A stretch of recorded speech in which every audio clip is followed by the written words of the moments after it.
This is a combination, if you like, of non-fiction and fiction.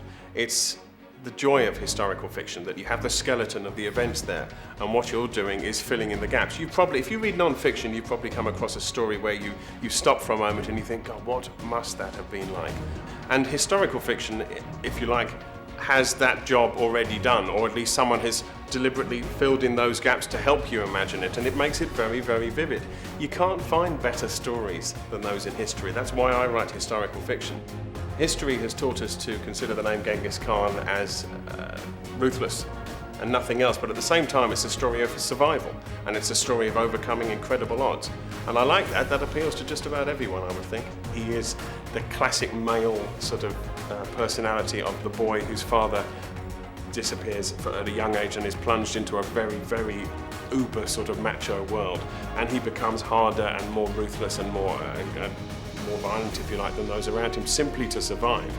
I like the big stories that you can't keep in just one book. This is going to be at least 3 books on Genghis, because his life is extraordinary and it's worth telling. And then after that, his son Ogedai, who became Khan, and his grandson, the most famous of all, Kublai Khan, who became Emperor of China.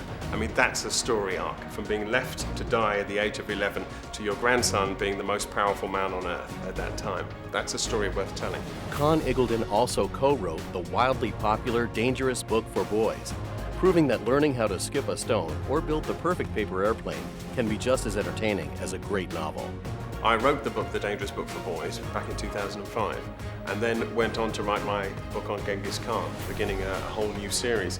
The strange thing is that The Dangerous Book for Boys is still doing well, so that both of them came to hit #1 in different charts at the same time. Now that was a great pleasure.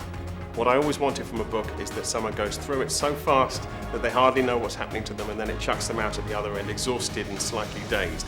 That's my idea of a good book and good writing. That's all I ever wanted. And Genghis Khan is such an extraordinarily good story that it fits my style perfectly. You look at the story of Genghis and you realize what one man can do in 65 years, and maybe, just maybe, you think, perhaps I shouldn't spend too much time just drifting through mine. Maybe I should get out and do a little bit more. I mean, you might not conquer the world. It doesn't have to be about conquering the world. It could be a small thing, a small triumph, a small refusal to bow down. And why not?